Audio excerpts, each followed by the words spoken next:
Here. Okay, there we go. Now we should be kind of ready to get underway with that.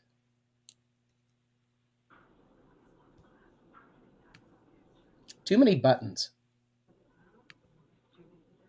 Okay, can everybody see the screen all right? Yes. Yep. Okay, terrific. By the way, before we go on with today, um, I'm going to be sending an email, or there'll be an email that'll probably be going out either today or tomorrow afternoon whenever I get into the office. And I'll be scheduling, as you recall, when we just were getting underway, I had mentioned that I would then coordinate at the completion of the 8 sessions to have an hour one-on-one with with each of you, so that we can talk about your projects, talk about questions, details, and get more specific about your particular project. So I'll be sending that email out to you, like I said, in the next day or two, and then we can coordinate a time that's going to work for everybody, and get started. Is that okay with you guys? That sounds good. Okay. Now, one of the things that, of course, I'm sorry, did I miss? Am I getting feedback? Is that what I'm hearing? You know what, Joe? I was moving my speaker. I'm sorry. Oh, no, that's okay, as long as you guys can hear me okay. Well, today I call this rinse and repeat because, of course, the idea is once you've gotten to this stage in the process, um, this is the time where you're then able to rinse and repeat. You can do this over and over. I kind of had an interesting conversation, a little side note. I have very, very recently, in the last 6 months, come to learn that a lot of my wife's and my former classmates, who we've had more opportunity as our kids have gotten a little bit older now, and sort of they're on their own lives, and we're doing other kinds of things. We're starting to meet with people that we went back to school with, and so many of these men and women are in the healthcare profession, and so many of them are nursing educators.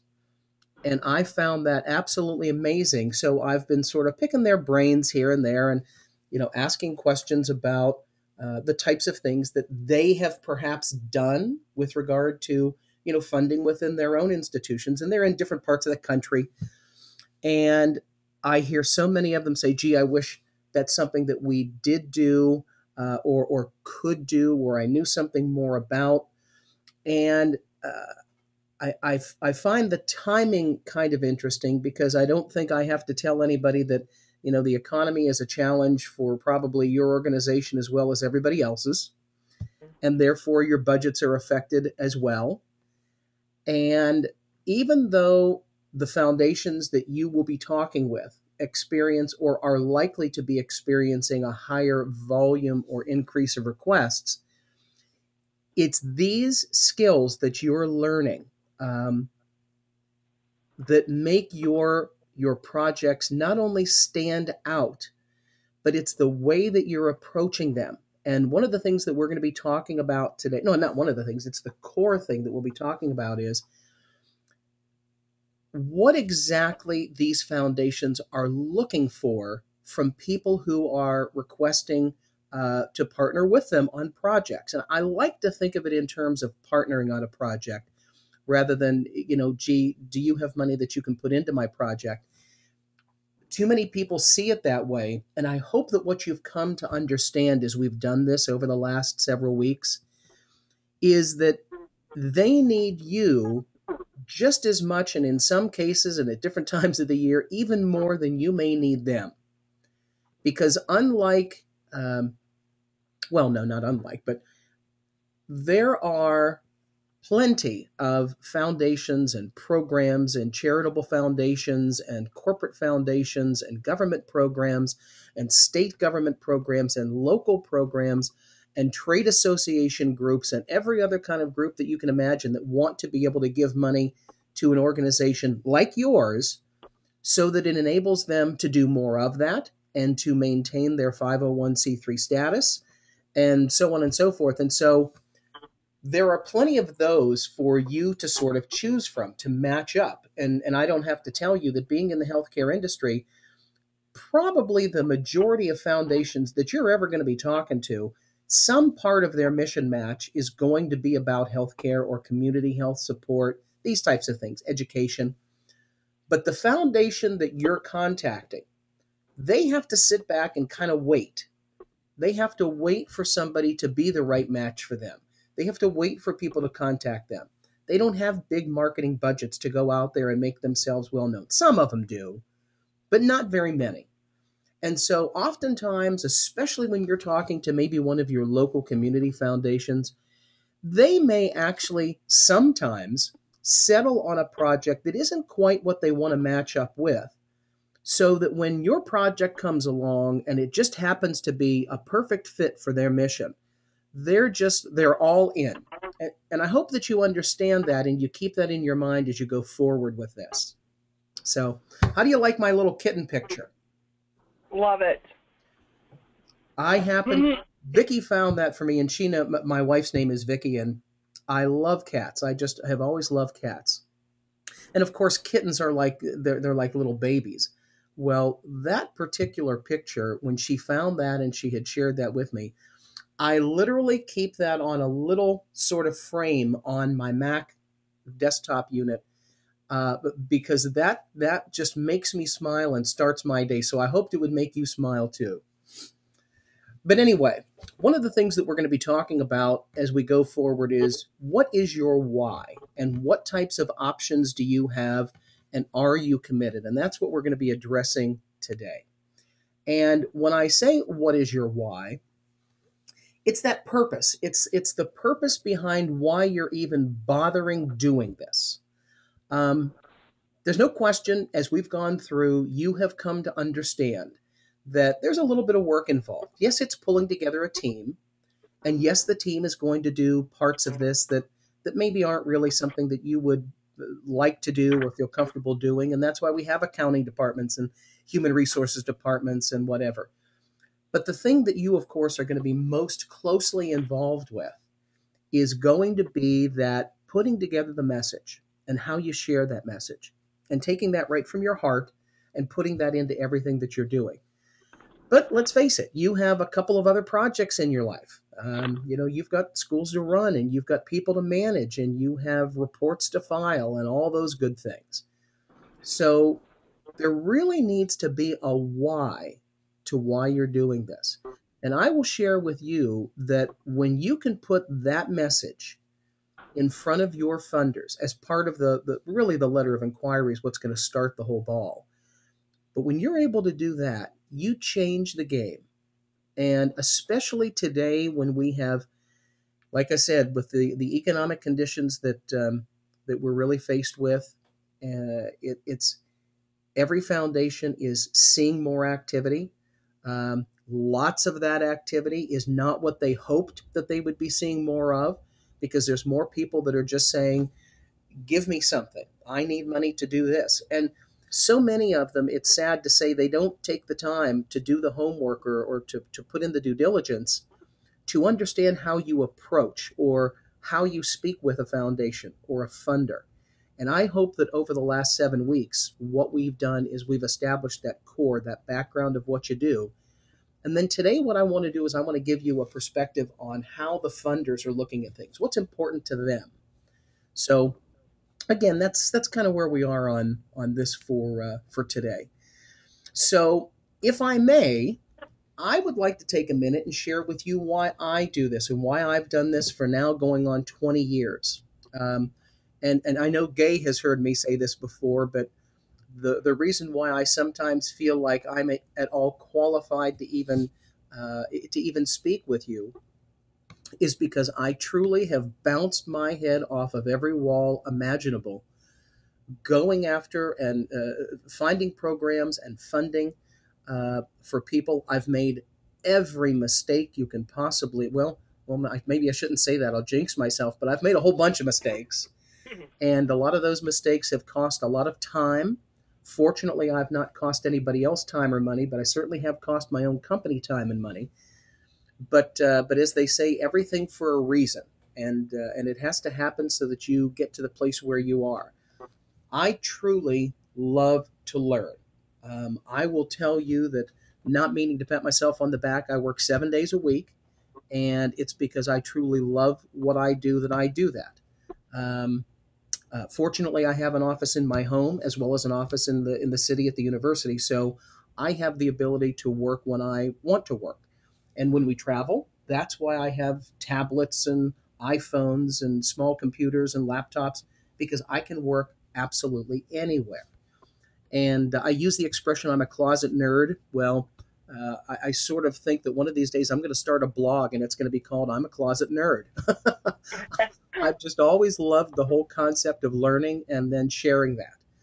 And that's the next part of it. I truly love to teach and to coach and to share what I've spent my time learning. I don't know very much, but the few things that I do know, I try to learn as much as I can about them and to keep learning about them. And I also really love the challenge of creating material that takes something that seems to be complex to someone and making it easy. And when I say that, I don't mean it's because I'm so smart.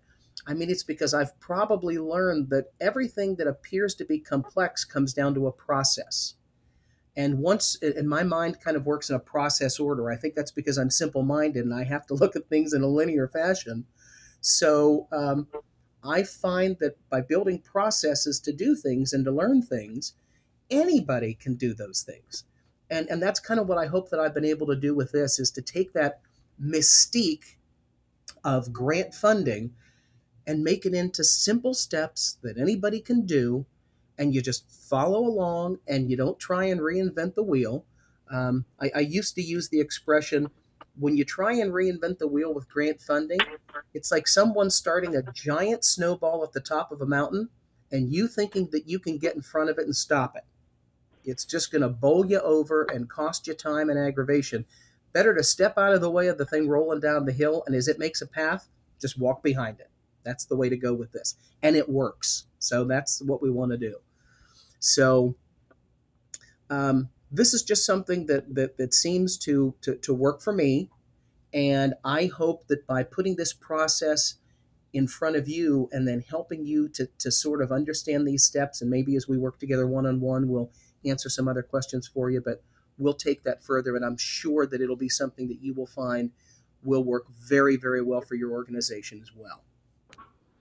So um, also, if you're not able to put that why or that reason why you're spending all your time doing this, um, there's a good chance that you won't stay the course. You'll get busy with other things, which we all do, and maybe another priority will come into place.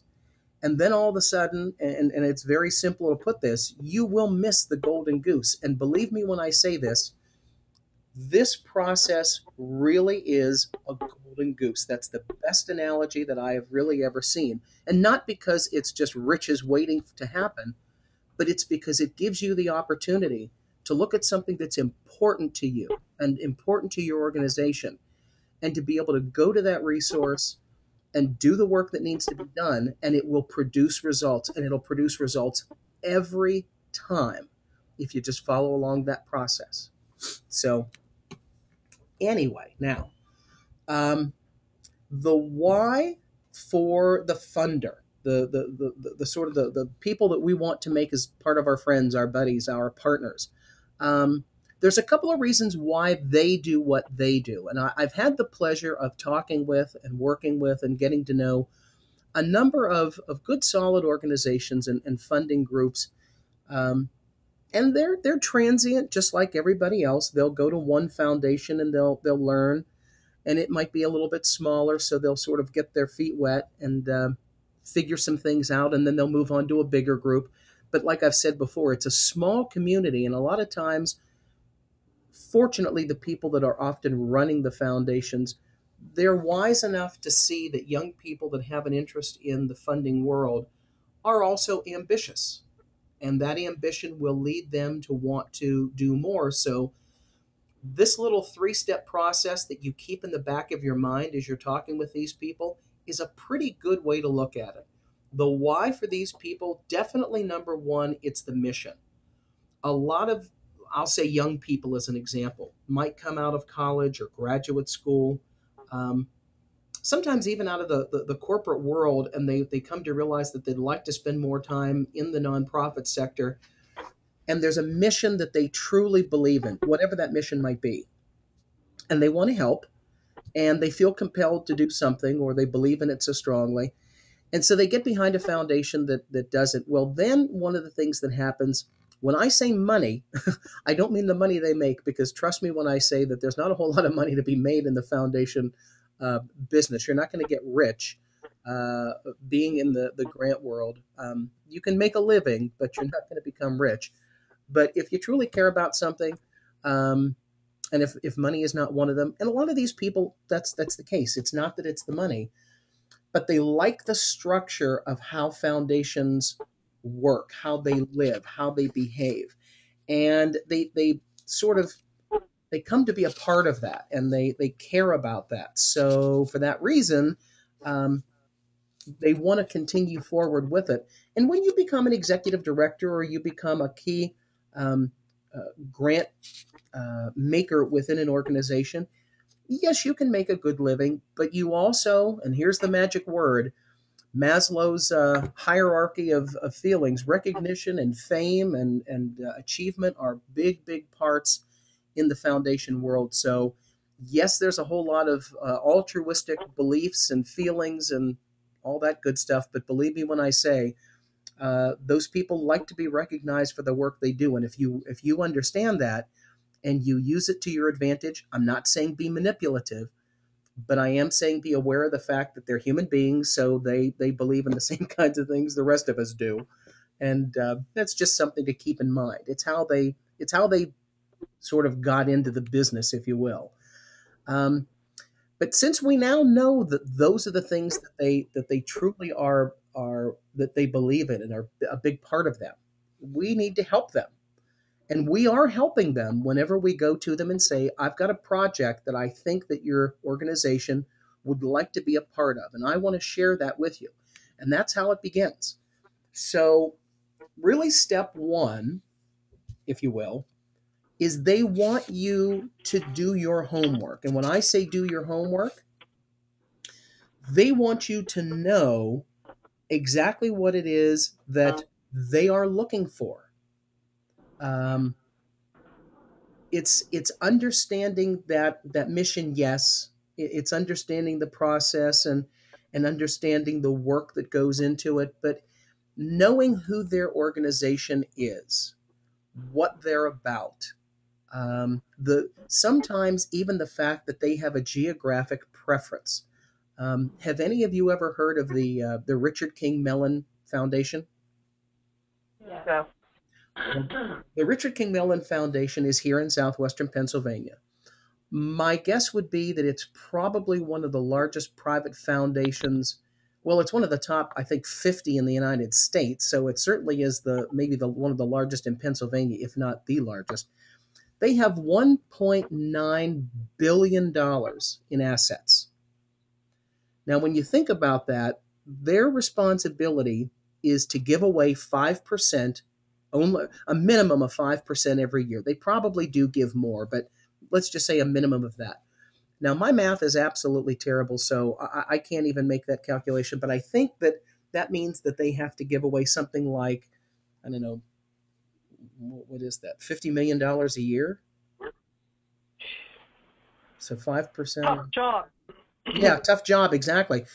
Well, what's kind of interesting is I've done the homework on this group because I'm working with another institution, and I've had to look into them because they need a big block of money.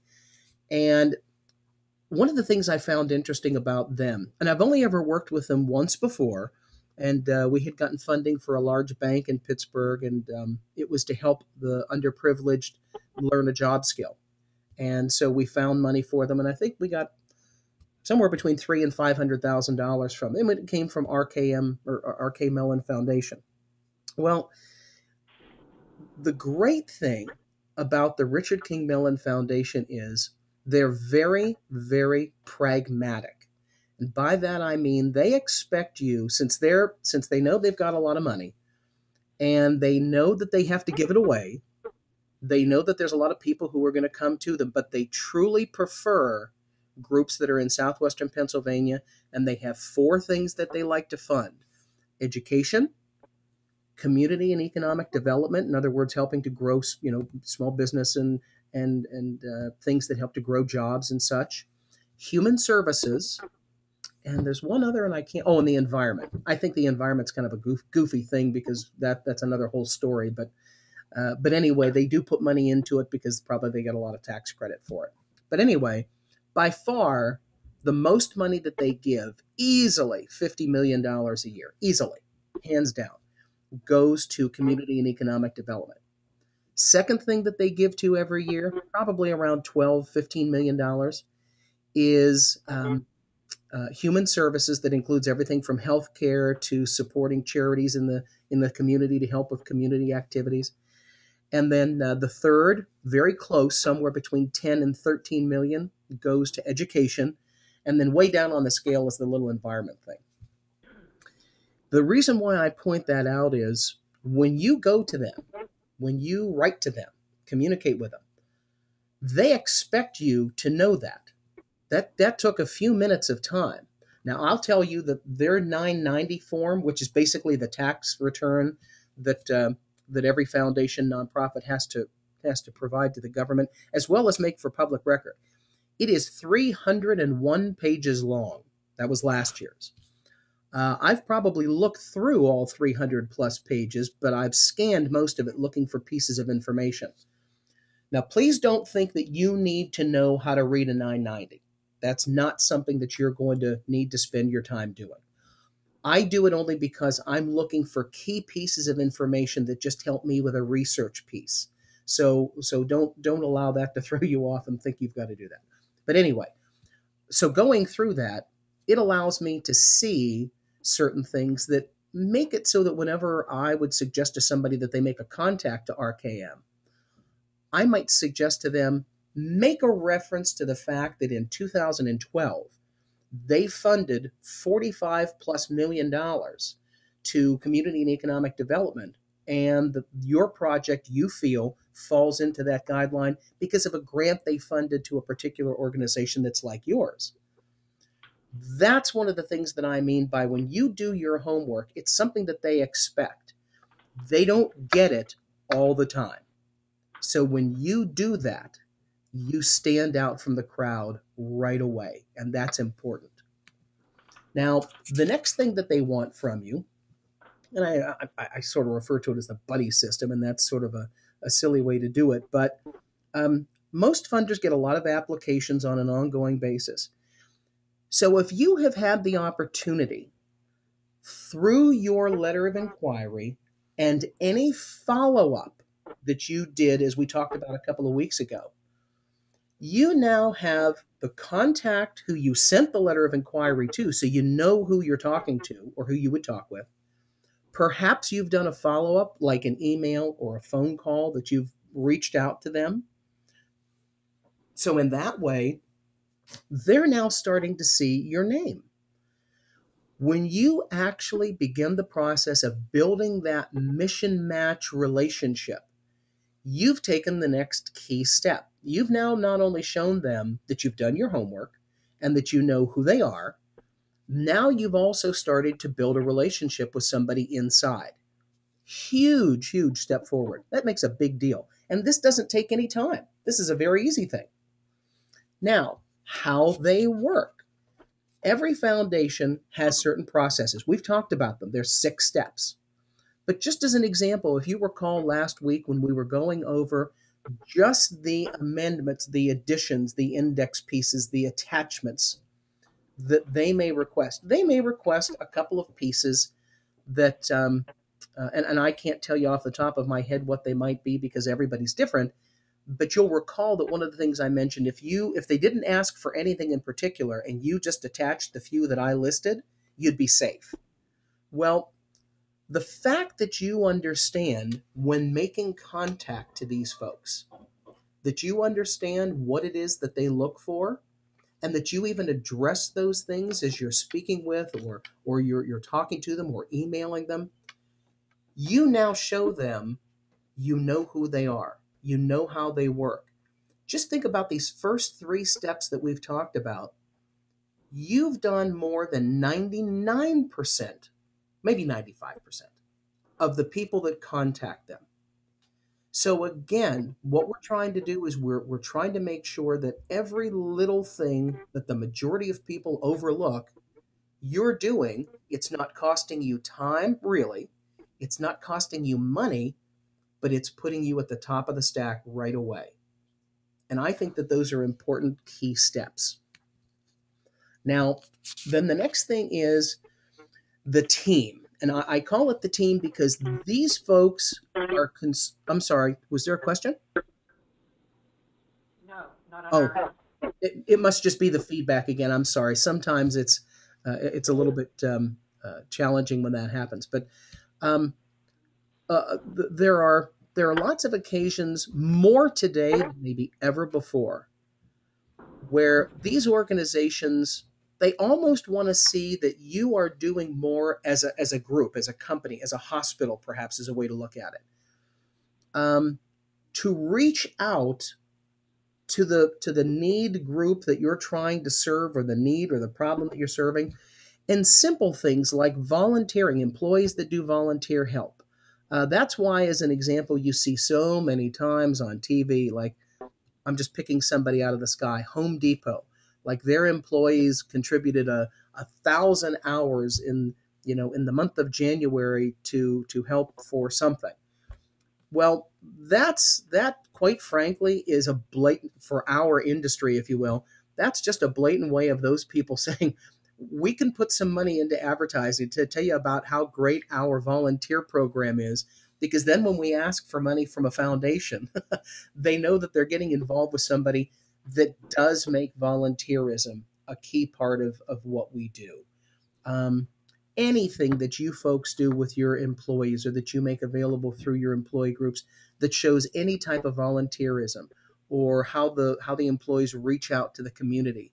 Um, let's just say, as an example, Gay, I know we've talked about your foundation, your Inside Foundation, that's more of a charity type organization that does fundraising events. Um, they do a telethon. And I believe that was a telethon that's just for the School of Nursing. Is that right? Yes, a phone-a-thon. A phonathon. There you go. Well, let's just say that hypothetically, some of the student nurses, as well as some of the faculty, um, were people who got involved in manning the phones. Well, as far as the foundation is concerned that you're asking money from, just the fact that you point something like that out, that's a big deal to them. That just goes to show that you are committed as an organization to doing the things that you need to do for this need that you're trying to raise money for. So that's just a little thing as an example, but I hope it points out what we're trying to say. Yes. Now, then the next thing is, no funder is an island. Well, what of course I mean by, and they don't want to be. We've kind of talked about this before. It's important that you don't make any particular foundation feel like they're the complete center of the world for your project. Um, that's one of the reasons why you'll even see that foundations will often say, please list other groups or other monies that you have received from other programs, fundraising activities that you've done. They want to see that they're part of something, but they're not all of something. And in our next point, you'll understand that a little bit more. But that's important to them, because they need to understand that there is more to this project than just, we need money. We'll go and we'll ask these people for money. If they give it to us, great, we'll go forward. If they don't, well, maybe we'll do something else. Um, they want to know that there's sort of like a team that they're a part of, that they're not the center of the world. Now, if you have done any reading or research of the funding community, this is a point that I will tell you is not really a theory on my part. It is a very strong belief. However, there are other people out there, I will tell you, None of the mentors that I have ever spoken with or learned from or studied or any of the foundations I've ever talked to have agreed with this, but um, there are people that feel that you do need to make them feel like they're the center of the world, and that if the project is not funded by them, that it's not going to go any further. I truly cannot understand that logic, but I think that it's my obligation to tell you that that exists, and you might have to sort of make up your own opinion on that. I will just tell you what I firmly believe and what I've learned over the number of years, but I will share with you that there's other people that feel differently, and you can sort of decide for yourself. Joe, Joe, Now, your voice is fading. oh, I'm sorry. Can you hear me a little better now? Yes, thank Oh, you. I'm sorry. The microphone. I have this sort of like big microphone that I use, and I'm always afraid if I put it too close that that I'll get static in it, and that it'll be so loud that it'll be bellowing in your ears. No, that's good. Thank you. Okay, terrific. What is the future? This is probably one of the most overlooked, important key points that I would want to make sure that we address. Um, Too many times in the past of in any in any foundation's past, they've learned the hard way. They've been burned by projects that they have funded that sort of fizzled out. It's the only way to sort of put it. It's they fizzled out. And the reason why they fizzled out usually is because the person who was doing the fundraising didn't think beyond the money that a grant or grants would provide. And if the grant money runs out and there's no plan for how it's going to be continued, then there is a good chance that it'll fizzle out. Well, over time, foundations learn that they've been burned in the past. They don't want it to happen again. So when they read proposals, if everything else that we have talked about up to this point was done perfectly, but you don't explain to them in a succinct way how you plan to continue forward when the grant money runs out, there is a very good chance that you will not get funded. Now, when I say not get funded, and I believe in the beginning we talked about what are called the statistics, about 67% of the time when you do all your homework, actually the number's a little higher now, it's about 71% really. About 71%, 7 out of 10 times when you do your homework and you put your paperwork together and you shoot it out there and you follow the basic steps, you will receive a letter of acceptance, which means they want to move forward and work with your project. Now, does that mean they're going to give you 100% of the money you ask for? Not necessarily. And it depends on how many other resources are being approached. But generally speaking, you're going to be able to start your project and get money to get underway. Now, the other, let's just say roughly 30% of the time, for whatever reason, and for many of the reasons we've talked about, you may not get that letter of acceptance from a particular foundation that you approached.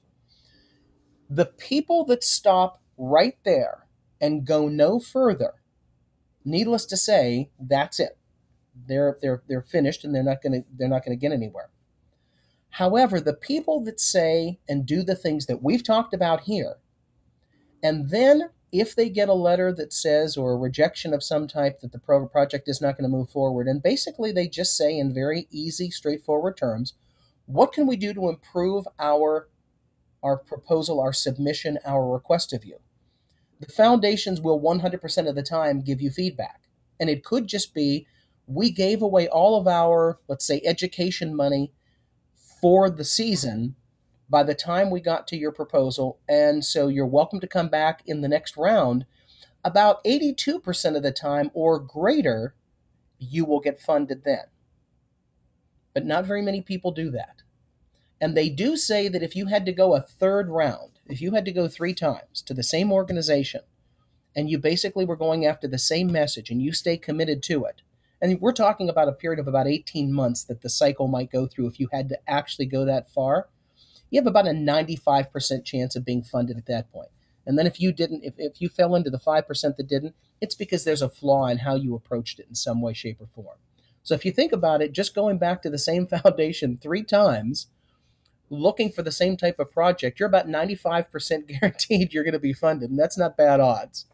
But hopefully, what we've done today, or not today, but over the last 8 weeks, is that we've shown you the process to make that first submission what you will need to get not only one, but multiple funders interested in working with you because you've transformed their interest in being part of what you're doing. And this last point, the what is the future, and letting them know that by doing what we're doing, we're going to be able to move forward with our project. But then when your grant money, whenever it's done, here's how we're going to be able to move forward. That simple step probably just about puts the nail in the coffin to seal the deal for you. Nail in the coffin is not good when we're talking to healthcare. I'll remember that for the future. Uh, so anyway, Joe, yes. do you think that in today's economy, it's getting harder and harder for organizations to explain how they will sustain that because perhaps they weren't asking for the money, or they wouldn't have been asking for the money to begin with? Yes, you're absolutely right. But I will tell you that it is important that, well, I'll use an example to sort of hopefully illustrate this better than just speaking in general terms. Um, Working with another project where a particular organization needs to raise money to get a staffing assistant or an assistant on the staff, and it's a part time position that they'll want to transition into a full time position in the third year. Now, it would be very easy to say that, well, what happens if the economic conditions don't improve and that person is not going to be made full time but would remain part time? Well, it's how you approach that funder and how you let them know what you're doing with that money. The example that I had explained with these folks was, you're not talking to the foundation to raise money to hire somebody to pay their salary. You're hiring the person to establish the program that they're going to need to be part of. The program that you are establishing is what you are focusing the, let's call it the intention of the grant. The money for the support staff person is money that you need to help them be able to help the program. The program will not be going away. If the person, as an example, was not able to move forward or continue forward, the program can. If you can't justify one of the two, if not both, then you probably need to be rethinking how you're going to be addressing the foundation themselves. Is this the right thing to go with? Because I'll be 100% honest with you, not everything is something that needs to be grant funded. Um, and I think is that kind of addressing what you were asking, Gay? Am I missing the point? Yes, no. I was originally thinking of our focus for this education summit. Oh, yes. That we, although we can't say that, okay, now the hospital is going to do this, or, from this point on, Right. we could say that the information that we get will be relevant for a minimum of 5 years, and we'll touch these many students and these many staff nurses, and because the hospital is never going to pay for us to attend that again. Well, and the great thing about what you're saying is you hit the nail right on the head. Education is not something that can ever be taken away from anybody. Once you've learned I think isn't the term, a mind stretched can never return to its original place. Mm-hmm. So once you have become educated about something, when you've taken that initiative to in this case expand the education of your faculty, that's never going to leave them. That's never going to go away. That's going to be part of your program and education for a minimum of 5 years, but probably much, much longer. Mm-hmm. Does that mean that every single year you're going to have to go back and do it again? I don't know the answer to that. So I would have to say that's not really what the foundation's looking at. You're basically asking the foundation to help to fund something that's going to help the staff, or the faculty rather, to be able to help nursing for many years to come. And it's because they're going to be able to expand and develop their education base. Okay. So All no, right. you're completely strong in what you're doing. It's not going to be a situation like this. Um, Okay. I probably should have made that more clear, and I apologize that I didn't. That's okay. I do understand. Thank you. Now, also, how much is enough? That's kind of a key question, and it's something that, again, it's just what you're preparing for when you reach out to a group. They do want to feel like they are a part of a team, not the sole people to be putting the money forward. And actually, Gay, going back to what you had just asked, this would have been a perfect time to bring this up.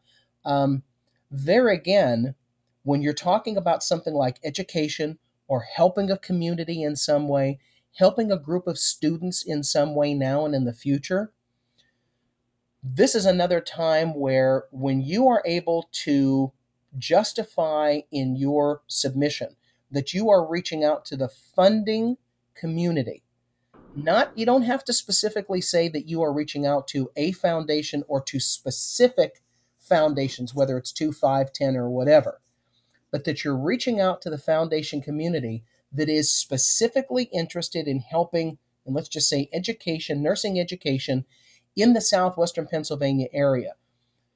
You are now basically showing this group of people, this foundation, that they are going to become part of something that, of course, is bigger than themselves. And it's helping by being part of a group of people who are going to put money into a pot. Um, and I'll tell you the God's honest truth. They follow this trend because this is the way state government and federal government oftentimes funds projects.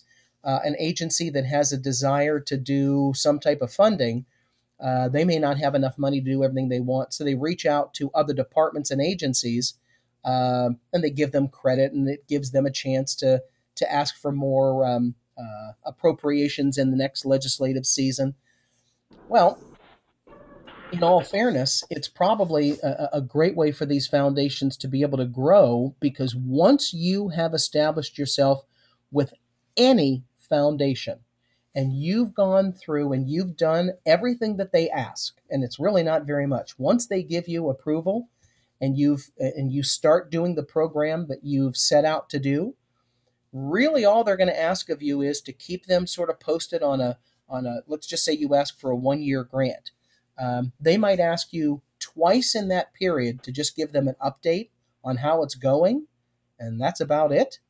um, when you do that and you show them that you have done what you said you were going to do, you now have ingratiated yourself into their family, and you can actually ask them to help you with other foundations that you may want to reach out to for future projects. And they will give you a good supporting report card, if you will, saying to that foundation, they ask us for money. We were able to provide them with some money as part of a group. They did exactly what they said they were going to do. They kept communications clear and straightforward. We knew what was going on. They answered our requests, and they fulfilled their obligation. That's the only thing you will ever have to do for these people, is do what you say you're going to do, or what they ask of you in their general request, and you're in like Flint. They will be happy with you for as long as you are able to fulfill your obligations to them, and they will help share the message with others. So it's Um, these. I I'm just sorry. had another thought here. Sure. Um, is the funding, let's see, how do I say this? The Education Summit is every September. Okay. Possible to ask a foundation for enough resources to send half the faculty this year and then register the other half of the faculty in April for next year, um, so that ultimately the entire faculty hears different presentations, different information, so we're actually getting more out of it by sending two groups at two different times. That is absolutely an ideal way to make the approach. If that's possible, that's the ideal way to do it. Okay, because I know there's some faculty that can't go this year but might be able to go next year. There you So if you're go. asking for money more than a year in advance, is that okay? Actually, it's interesting. I'm really glad that you asked that question, because one of the things that I always suggest people do if it's a project that's going to reach beyond 24 or 36 months, is ask for a grant to be a multi-year commitment. Now, let me tell you what they will do. If they are interested in your project, they will give you your first year's grant. They will ask you, once again, maybe once or twice during that period, to give them just like a project update. It can even be an email. Depends on how they want it, but a lot of times it can just be an email. And it just kind of gives them a feel for, yep, we're doing exactly what we said and we're on schedule and everything's cool. Then the next year comes around and it's time to start making another request. They will actually come back to you and say, now, your grant submission period was from, let's just say, September through September. That time is coming up, and we talked with you at the 6-month mark, and everything looked good. Please give us confirmation that that everything has been completed according to your phase 1 plan, and then let us know if you intend on moving forward with the second phase of your request. What they will usually ask of you is that you resubmit your submission, which is basically giving them back what they've already had the first time. You can kind of change the dates. You can update the fact that it says, we had a phase 1. Okay, we completed phase 1 and everything's great. Now we're ready for phase 2. And you can let them know at that time, do you need more money than you originally thought? That doesn't mean that they'll give it to you, but oftentimes they will reach out to you and say, if you think that you'll need more, let us know what that more might help to do, and we can make that decision. And I have seen many times where they have approved the additional money. But no matter, you know that you have a multi-year commitment and that that money is going to be granted to you by the simple fact that you did what you said you were going to do. Okay, thank you. So yeah, that absolutely would be a great way to approach it. Was I clear or was I talking too much? Oh, no. Answer that? The more I thought about that, I thought maybe this really is the way to go. Yeah, I think that that's marvelous. If you can, it would be an ideal way to approach it. No question about it. And you would just want to make sure that you put literally right in your letter of inquiry that you let them know that you have found a way to split your staff up over 2 periods. So therefore, that's why you're requesting a multi-year fund, but that's going to allow your educational faculty to be able to learn and share even more by doing it this way. Okay. So that's a really big deal. But just making the foundation feel comfortable about the role that they're going to play and what they're going to be a part of is all part and parcel to that whole idea of transforming them into wanting to be part of your program. So Okay. now, does anybody have any other questions about what we talked about today specifically? No, I don't. Okay. No, thank you. Now, one of the things that I want to make sure, was everyone able to get, receive, and save each of the programs that we've done weekly up to this point? I probably have. I've had a bad month. But Okay. Ellen is saying she did. Some of them. Okay. And has everybody got a copy of, whether it was a PDF or a DOC file, does everybody have literally milestones 1 through 8 in the PDF form? Yes. Can we get back to you on that? Absolutely. Absolutely. Because Ellen and I will join heads and see what we have and what we don't have. Oh, okay. Well, that's fine. And anybody that needs me to fill in the gap for them, just let me know, and that'll be fine.